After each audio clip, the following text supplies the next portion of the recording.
Hello दोस्तों, आपका एक बार फिर से स्वागत है आपके अपने YouTube channel the experience trader में। मार्केट एनालिसिस की अगली वीडियो में देखते हैं हम कि मार्केट के मेजर इंडाइसेस किधर की तरफ मूव दे सकते हैं, हमें ट्रेड लेते हुए किन बातों का ध्यान देना चाहिए और जब हम ट्रेड ले रहे हैं तो किस डायरेक्शन को अपने फेवर में और किस डायरेक्शन को अपने अपोजिट समझ सकते हैं। तो मिड कैप निफ्टी के इंडाइसेस को अगर आप देखोगे तो मैं इसमें 1 घंटे का अगर आपको कैंडल का चार्ट दिखाऊं तो आप बहुत अच्छे से समझोगे। मेरे अकॉर्डिंग एक इसमें चैनल था जो चल रहा था और आप देखोगे तो ये पहले चैनल से बाहर हुआ, बहुत स्ट्रांग नहीं रहा, यहां पे आके लगा, यानी डे बिफोर यस्टरडे लगा कि ये बहुत अच्छा एक ब्रेकआउट दे रहा है, लेकिन इसके ब्रेकआउट ने इस तरीके की स्थिति लाई कि ये एक तरीके का ट्रैप लगा, ऊपर गया और एक दिन सरवाइव करा और फिर अगले दिन बहुत तेजी से नीचे आया और इतना तेजी से नीचे आया कि इसने अपने उस जिस चैनल को ये पहले रेस्पेक्ट कर रहा था उस चैनल के बॉटम को टच कर दिया। अब मेरा मानना ये है, मेरा एक्सपीरियंस ये बोलता है कि अगर मिड कैप निफ्टी को और पैरेलली निफ्टी 50 को अगर वीक होना होगा तो ये सबसे बेस्ट एरिया है। इसे मार्केट को नीचे या ऊपर जाना होगा तो सबसे जरूरी चीज ये होगी कि अभी कुछ टाइम तक ये यहां पे कंसोलिडेट करेगा। मिड कैप निफ्टी के लिए भी मैं सेम व्यू रखता हूं और निफ्टी 50 के लिए भी मैं सेम व्यू रखता हूं। जब डिटेल में हम निफ्टी 50 को डिस्कस करेंगे जब हम उसके चार्ट पे होंगे। अभी मिड कैप निफ्टी पे मैं दोबारा से आता हूं तो ये अभी एक चैनल में है। तो संभावनाएं क्या है, हमारा डिसिप्लिन हमें एक बात बताता है कि अगर इसने अपने कल लास्ट सेशन के अपने लो को अगर ब्रेक कर दिया तो नीचे की तरफ एक मूव दे सकता है जो 13,000 तक लेके जाने की ताकत रखता है, राइट। बट मैं फिर से वही कहूंगा, अगर ये नीचे 13,000 तक जाएगा तो आपको गैप कितना मिलेगा, मैक्स टू मैक्स आपको गैप मिलेगा 40 से 50 पॉइंट का, जो मिड कैप निफ्टी के अंदर होगा। अब सोचने वाली बात यह है 40 से 50 पॉइंट का गैप यानी 2 प्रीमियम का गैप मिड कैप निफ्टी में, वो भी उस दिन जिस दिन एक्सपायरी हो, कोई बहुत बड़ा नंबर नहीं है।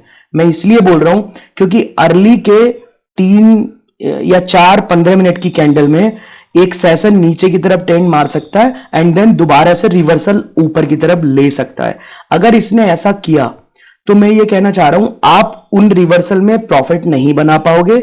छोटे मोटे 5-10 पॉइंट अगर कैप्चर कर लिए तो कर लिए, बहुत ज्यादा से ज्यादा, वरना आप बड़ी क्वांटिटी या छोटी क्वांटिटी में मुझे नहीं लगता कि आप एक सिक्योर ट्रेड ले पाओगे। रीजन क्या है उसका, 50 पॉइंट मान लीजिए अगर इसने 40 या 50 के पास मार्केट ओपन भी कर दिया तो जैसे ये 50 के पास मार्केट ओपन करेगा ये एक नीचे की तरफ को डाउन ट्रेंड दे सकता है जिसमें सेलर का ज्यादा फायदा होगा। मैं वो तरीका बता रहा हूं, जैसे ये नीचे की तरफ को मूव देगा कॉल के प्रीमियम टूट जाएंगे और ऑलमोस्ट खत्म कर देंगे ये 13,000 के आसपास के, और पुट के प्रीमियम थोड़े से हाइक में आएंगे, बहुत ज्यादा नहीं, बहुत थोड़ा सा आएगा, हो सकता है 15 से 20 पॉइंट ऊपर बढ़ जाए पुट के प्रीमियम। लेकिन होगा क्या, जैसे ये आएगा अगली एक 15 मिनट की कैंडल उनको ऊपर की तरफ मूव करेंगे, चैनल के अंदर लाएंगे और उस चैनल के अंदर लाने के बाद आपको क्या होगा, एक कॉल की प्रीमियम को तो तोड़ ही चुके, पुट की प्रीमियम को भी तोड़ देंगे। तो जो शॉर्ट सेलर है वो अपना पैसा बना लेंगे, रिटेलर अपना पैसा गवा लेंगे। इस तरह से जो है मंडे को होने की संभावना है। अब ऐसी स्थिति में हमें क्या करना चाहिए, मेरा सजेशन ये है, अगर आप कोई भी पॉइंट बुक कर रहे हो, 5 पॉइंट 7 पॉइंट 10 पॉइंट बुक करो, तुरंत निकल जाओ। ये एक्सपेक्टेशन मत रखना मंडे के दिन कि मार्केट आपको एक बहुत अच्छा मूव दे देगा।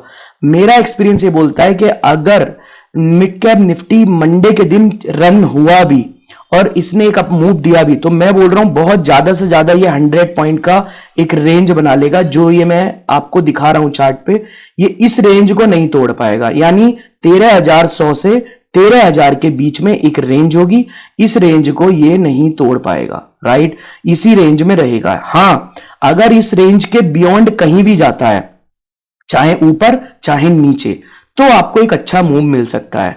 और अच्छे मूव के साथ एक और पॉइंट है जो मैं आपके साथ डिस्कस करूंगा कि अगर इसने यहां कंसोलिडेट होके 13,100 के ऊपर सस्टेन कर लिया और 13,000 के नीचे सस्टेन कर लिया तो आप ये समझ सकते हो कि आपको ऊपर की तरफ जाने पे एक अच्छी लॉन्ग टर्म स्विंग ट्रेड मिल सकती है जो कि 13,200 तक जाने की कैपेसिटी रखती है एट फर्स्ट मूव, राइट। तो अगले दिन, यानी मंडे के दिन के लिए मैं स्ट्रांग नहीं हूं, मगर हां मंडे से अगले दिन आपको एक अच्छी एक अच्छी ट्रेड मिल सकती है एक्सपायरी से अगले दिन। तो इस तरह से आप मिड कैप निफ्टी को प्लान कर सकते हो। ये मेरा अनुभव है, आप भी अपनी कैलकुलेशन इसमें ऐड कर सकते हो, बट मेरे अनुभव के हिसाब से ये ऐसे ही मुझे लग रहा है कि ये काम कर सकता है। आगे आते हैं फिन निफ्टी में। अगर पूरे चारों इंडाइसेस में मुझे सबसे अनप्रिडिक्टेबल कोई इंडाइसेस लग रहा है तो वो फिन निफ्टी है। फिन निफ्टी मुझे बिल्कुल समझ नहीं आ रहा है इस समय कि किस तरीके से किधर को हमें मूव दे सकता है। ये बहुत डाउन मतलब वीक है इतना समझ आ रहा है, बट कितना वीक जाएगा ये समझ नहीं आ रहा है। इसका अंदाजा सिर्फ मैं निफ्टी बैंक के ही बिहाफ पे लगा सकता हूं, क्योंकि निफ्टी बैंक और फिन निफ्टी एक तरीके से ही मूव करते हैं। अगर निफ्टी बैंक और निफ्टी 50 कोऑर्डिनेट हो गए तो मुझे लगता है कि फिन निफ्टी भी वही भाषा बोलेगा जो भाषा ये दोनों इंडाइसेस बोलेंगे। तो फिन निफ्टी को अभी हमें रहने देना चाहिए, इसमें ट्रेड नहीं करनी चाहिए। एटलीस्ट मंडे को तो नहीं करनी चाहिए। मंडे को एक मूव मिलेगा या जो भी हमें मंडे को एक डिसाइसिव बताएगा हमें कि किधर की तरफ मैं जाना चाहता हूं, उसके बाद आप एक ट्रेंडिंग मूव ले सकते हो, ट्रेड अच्छी सी बना सकते हो। चलते आगे निफ्टी बैंक में। निफ्टी बैंक की अगर मैं बात करूं तो निफ्टी बैंक एक चैनल है, उसे बहुत ही डिसिप्लिन से फॉलो कर रहा है। मैंने पहले भी ये कहा है अपने मार्केट एनालिसिस की वीडियो में कि निफ्टी बैंक स्ट्रांग नहीं है, ये बात तय है जो चार्ट पे दिखती है। बट मैं आपको ये जरूर कह सकता हूं कि ये नीचे भी नहीं आ रहा है, ये अप ट्रेंड में है। जब भी कभी ऐसे मूव होते हैं तो उनसे एक बात बहुत अच्छे से समझ आती है, जो मेरा एक्सपीरियंस के हिसाब से मैं साझा कर सकता हूं, कि मार्केट ये कहना चाह रहा है कि हम किसी बड़े मूव का इंतजार कर रहे हैं, किसी बड़ी इंफॉर्मेशन का इंतजार कर रहे हैं। अब ये ग्लोबल हो सकती है, ये अपनी डोमेस्टिक इंफॉर्मेशन हो सकती है, कुछ भी हो सकता है। मैं इसके बारे में श्योर नहीं हूं, बट हाँ इतना मैं कह सकता हूं कि अभी एक चैनल में चल रहा है, उसके डिसिप्लिन में है। आप देख सकते हो, अगर मैं आपसे कहूं कि इसने ये वाला यानी 50% ऑफ दिस चैनल लगभग 15 सेशन इसने इसी चैनल के अंदर काट लिए हैं। राइट, कितनी छोटी रेंज है। अगर मैं इसकी रेंज की बात करूं तो आप देख सकते हो ऑलमोस्ट ये रेंज है 650 पॉइंट की। बैंक निफ्टी में 650 पॉइंट कोई बहुत बड़ा नंबर नहीं है, मैं फिर से बताऊंगा। राइट, अगर 15 दिन से ये 650 पॉइंट में ही घूम रहा है तो ये भयंकर वाली साइडवेज मार्केट है। और एक ऐसी साइडवेज मार्केट है, मैं आपको बताऊंगा, जिस साइडवेज मार्केट में आपको ये भी नहीं है कि ये एक आपको मिल जाएगा कि एक डाउन ट्रेंड मूव मिल जाएगा, up trend move. Down trend मिल सकता था जिसमें शॉर्ट कवरिंग देखने को मिली, लेकिन ये जो डाउन ट्रेंड की शॉर्ट कवरिंग देखने को मिली, इसका मजा ऑलरेडी लोग ले चुके हैं। राइट, इसका बेनिफिट आप ले चुके हो। अब ये यहां पे इसने सस्टेन कर लिया है, इस लेवल पे सस्टेन कर लिया है। ये 50,500 के नीचे नहीं जाना चाहिए। अब इसको आप अगर देख भी सकते हो, मैं आपको एक मिनट दिखाता हूं। आप ये देखिए इसने क्या करा है, ये यहां से अब ऊपर की तरफ होल्ड करना इसने शुरू कर दिया है। मेरा मानना यह है कि अब ये यहां से अगर अप मूव देता है तो पहला मूव आपको 50,800 तक का दे सकता है बैंक निफ्टी। उसके बाद फिर ये ऊपर को मूव देगा धीरे धीरे, और इस चैनल को हो सकता है रेस्पेक्ट करने टॉप तक आए। हां, बट यहां मेरा एक मानना है, नीचे ऊपर से नीचे को ये जितनी तेज आया है, मेरा मानना यह है कि ये नीचे से ऊपर को भी उतना ही तेज जा सकता है। अगर मैं ये कहूं कि ये 50,500 से 52,000 तक का सफर अगर एक ही वीक के अंदर तय कर ले तो ये कोई बहुत बड़ी बात नहीं होगी। इवन पॉसिबल है 3 से 4 सेशन में भी कर सकता है। राइट, तो कुछ भी पॉसिबल है, बट एक पैटर्न जरूर होने वाला है निफ्टी बैंक में जो हमें फोकस करना चाहिए। वो पैटर्न क्या होने वाला है मैं छोटी ट्रेंड में आपको बताने की कोशिश करता हूं। देखो 15 मिनट की कैंडल पे आपको समझ आएगा, निफ्टी बैंक ऊपर खुल सकता है। राइट, समवेयर नियर अबाउट थोड़ा यहां खुल सकता है, फिर उसके बाद नीचे आएगा कंसोलिडेट होने के लिए, रिट्रेसमेंट लेगा, फिर यहां थोड़ा कंसोलिडेट हो सकता है, एंड देन फिर इस जगह से एक जंप लेके 50,200 तक के लेवल 51,200 तक के लेवल को जा सकता है। और जब 50,200 के लेवल को चला जाएगा तो मेरा मानना है ये 500 को भी टच कर सकता है सेम डे। बट 500 के बाद वाला सफर जो होगा ये थोड़ा सा जिगजैग हो सकता है, इसमें दिक्कत होगी। राइट, क्योंकि यहां पे रिटेलर को फंसाने के लिए उन्हें कुछ ना कुछ तो करना ही पड़ेगा। तो करने के लिए सिंपल सी चीजें 2 या 3 सेशन उन्हें कंज्यूम करेंगे, उसके बाद वो मूव दे सकते हैं। कोई भी प्रो लोग हमेशा सोचो, अगर आप बाय कर रहे हो तो सेलर क्या सोच सकता है, आप सेल कर रहे हो तो बायर क्या सोच सकता है। जब तक आप किसी दूसरे की यानी अपने प्रतिद्वंदी की या तो क्रेता या विक्रेता दोनों में से आप जो भी बन के काम कर रहे हो, आपको किसी दूसरे बंदे का भी प्रोस्पेक्टिव यानी उसका नजरिया, उसकी जो भी वो सोच सकता है, उसको आपको पूरा फोकस और ध्यान में रख के ही ट्रेड लेनी चाहिए। अगर आप वो कैलकुलेट नहीं करोगे तो बिलीव मी आप लॉस उठा सकते हो। और छोटी सी एक और मेरी सजेशन है, इस समय कोई सा भी इंडाइसिस इतना अच्छा नहीं चल रहा है कि आप उसमें किसी ट्रेंड लाइन या किसी एजुकेशनल जो चीजें आपने सीखी हैं उनके दम पे ट्रेड ले पाओ। एटलीस्ट तब तक तो नहीं जब तक कि एक्सपायरी का नंबर कम नहीं होता। आप एक काम कीजिए, आप वेट कीजिए, प्रॉफिट आ रहा है तुरंत स्टॉप लॉस हिट कर दो। मैं आपको बताऊंगा, आप मेरी वीडियो देख सकते हो मैं कैसे अपनाता हूं वो तरीका। आप जैसे ही प्रॉफिट में आ रहे हो 5 7 10 पॉइंट ऊपर आते हो, तुरंत स्टॉप लॉस हिट करो। और स्टॉप लॉस आपका वो हिट हो जाना चाहिए आपके कहां पे, आपकी cost to cost. SL hit हो रहा है कोई दिक्कत नहीं है। देखिए एसएल या प्रीमियम आप ऑर्डर एग्जीक्यूट कर रहे हो, उसका जो पैसा दे रहे हो कोई दिक्कत नहीं है, बट आपको लॉस बिल्कुल नहीं लेना है। आपको प्रॉफिट आ रहा है, एसएल लगाओ प्रॉफिट पे, तुरंत उसे एग्जीक्यूट करो। यह तरीका आपका होना चाहिए, SL and then book, simple. Profit के लिए वेट करो, स्टॉप लॉस के लिए कोई वेट नहीं करना है, राइट। ये वाला आप फंडा अपना के चलो। तो निफ्टी बैंक में मैं जैसे बोल रहा हूं, आपको एक अप मूव मिल सकता है। हो सकता है कि मार्केट अगर गैप अप खुल गई है, तो मैं फिर से बोलूंगा, अगर यहां तक कहीं गैप अप खुलती है आपको रुक जाना चाहिए, ट्रेड नहीं करना चाहिए, राइट। और अगर गैप अप नहीं खुलती है पर थोड़ा सा नीचे या सेम लेवल पे खुलती है तो आप इंतजार करो। अगर अप मूव दिखता है और डे हाई टूटता है तो डे हाई के बाद आप एक ट्रेड ले सकते हो। डे हाई का ही स्टॉप लॉस बनाना और डे हाई के ऊपर को इस ट्रेड को कंटिन्यू कर सकते हो, राइट। ये बैंक निफ्टी का है मेरा जो नजरिया और एक्सपीरियंस, मुझे क्या लगता है कि क्या पॉसिबल है। निफ्टी 50 में चलते हैं। निफ्टी 50 मुझे इस समय थोड़ा सा खतरनाक लग रहा है, अगर मैं सही समझ रहा हूं तो। इसे रीजन क्या है, निफ्टी 50 के अगर आप 1 घंटे की कैंडल को देखोगे तो उसने भी एक चैनल को रेस्पेक्ट किया है। ये चैनल ऐसे आया, साइडवेज हुआ, ऊपर की तरफ गया और नीचे आ गया।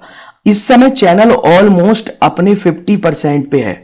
अगर इसने ये वाला लेवल तोड़ दिया, यानी 24,800 का लेवल तोड़ दिया, राइट, तो मैं फिर से कहूंगा ये वीक हो जाएगा और ये 24,400 तक जाने की ताकत रखता है बहुत ही आसानी से। फिर इसके लिए एक मूव खुल जाएगा जो कि लगभग 300 से 350 पॉइंट का मूव होगा, जो बहुत आसानी से मिल जाएगा। और इवन 400 पॉइंट तक भी चला जाए तो कोई बड़ी बात नहीं है निफ्टी के लिए। बट अगर ये यहां पे रुका तब फिर आपको एक मूव मिल सकता है, राइट। वो किधर का भी हो सकता है, वो ऊपर का भी हो सकता है और नीचे का भी। दूसरे सिनेरियो में क्या संभावना हो सकती है, दूसरे सिनेरियो में संभावना हो सकती है कि ये जो रेंज है 25,000 से लेके 24,850 के बीच की, हो सकता है कि निफ्टी इस रेंज में ही मूव करता रहे अंटिल एक्सपायरी, राइट। और निकल भी सकता है इससे, बट मेरा मानना है हो सकता है कि ये मूव करता रहे। मैं ये इस बिहाफ पे बोल रहा हूं, इस रेंज में आके मार्केट थोड़ा थम जाता है। आप पुराने दिनों को देखो, 4 दिन तक लगभग इसी रेंज में रहा है जिस रेंज में ये अभी आ गया है। तो पॉसिबल है कि इस एक्सपायरी तक ये यहां पे फंसा रहे। अब जब तक ये फंसा रहेगा तब तक मेरा मानना यह है कि आपको कोई ट्रेड नहीं मिलने वाली। और अगर कोई ट्रेड ले भी रहे हो आप, तो आप ये समझ के चलो आपको एसएल कभी भी हिट हो सकता है। आपको उतना सोच के चलना होगा, राइट।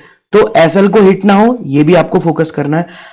अब तीसरे सिनेरियो में क्या होगा, मान लिया यहां साइडवेज वाला भी हमने डिस्कस कर लिया, ऊपर नीचे मूव हो गया ये भी डिस्कस कर लिया। अब साइडवेज के बाद अगर इसने कल को ही ये यहां पे इस जगह पे आके खोल देता है, 25,000 के ऊपर आके खोल देता है, तो फिर आपको एक 100 से 150 पॉइंट का मूव ऊपर की तरफ मिल सकता है, राइट।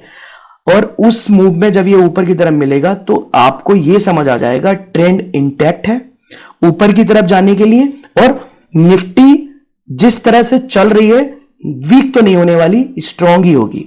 बट मैं फिर से कहूंगा, सच कहूं तो अभी यहां पे आके कोई भी ऐसा एनालिस्ट नहीं है, मुझे नहीं लगता कि कोई एक अच्छा मूव बता सके या डिसाइसिव किस तरफ को निफ्टी पैर रखेगा या बैठेगा, नहीं पता चल सकता। रेंज यही होगी, इस रेंज को तोड़ने दो, जिधर को भी रेंज टूटेगी आप उधर की तरफ का एक ट्रेंड बना सकते हो, ये सबसे अच्छा तरीका होगा। तो ये थी मेरी एनालिसिस जो मुझे लगता है कि मार्केट में मंडे के दिन पॉसिबल है, जिन बातों का आपको ध्यान रखना चाहिए। और मेरे वो अनुभव जो मैं आपके साथ साझा कर रहा हूं। दोस्तों एक और चीज, मैं आपको कुछ भी ऐसा नहीं बताना चाहता जो डॉक्यूमेंटेड है, जो ऑलरेडी यूट्यूब पे बहुत सारी वीडियो पड़ी हैं, या ऐसा कोई पैटर्न जो आप देख लो, पढ़ लो, आपने नहीं पढ़ा है। सैकड़ों रील्स हैं, मिलियंस में व्यूज हैं, मिलियंस में वीडियोज हैं, आप देखोगे तो आपको सब जगह सेम ही चीज मिलेगी। बट मैं आपके साथ वो साझा करना चाहता हूं जो मैंने 10+ ईयर्स में अभी तक मार्केट को देख के समझा है, और लेटेस्ट ट्रेंड में मैंने जो और अच्छे से समझा है कि मार्केट किस तरीके से रिएक्ट कर रहा है। आपका एक्सपीरियंस आपको जो नॉलेज दे सकता है, मेरा मानना है वो शायद आप किसी के सीखने से भी नहीं कर पाओगे। आपको खुद को सीख के ही एक्सपीरियंस और अनुभव लेने होंगे।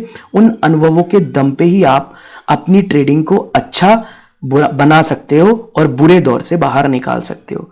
तो दोस्तों उम्मीद करता हूं आपको मेरी वीडियो अच्छी लगी होगी, और अगर आपको मेरी मार्केट एनालिसिस अच्छी लगी हो तो प्लीज मेरी वीडियो को लाइक कीजिए, सब्सक्राइब कीजिए। आपका कोई कमेंट है, आपका कोई सवाल जवाब है, आप जो चाहते हैं तो आप प्लीज कमेंट में डालिए। मैं पूरी कोशिश करूंगा कि मैं आपको उसका जवाब दूं और डिटेल में जवाब दूं। मैं एक और चीज आपसे कहूंगा कि अगर आप फिर भी किसी टॉपिक को, एजुकेशनल टॉपिक को आप चाहते हो कि एडिशनली मैं उस पर कोई वीडियो बनाऊं, या मेरे बताने के तरीके से आपको वो वीडियो समझ आ सकती है, तो आप प्लीज मुझे वो रिकमेंड कर सकते हैं। मैं डेफिनेटली उसके लिए कोई ना कोई वीडियो निकाल के लाऊंगा जिससे मैं आसानी से आपको वो समझा सकूं। कुछ युक्तियां हैं मेरी जो मैं आपके साथ आगे के कुछ सेशन में साझा करूंगा। तो दोस्तों जुड़े रहिएगा। उम्मीद करता हूं कि आपकी ट्रेडिंग अच्छी चल रही होगी, आपका वीकेंड अच्छा जा रहा होगा। मिलते हैं अगली वीडियो में। जय हिंद, जय सिया राम।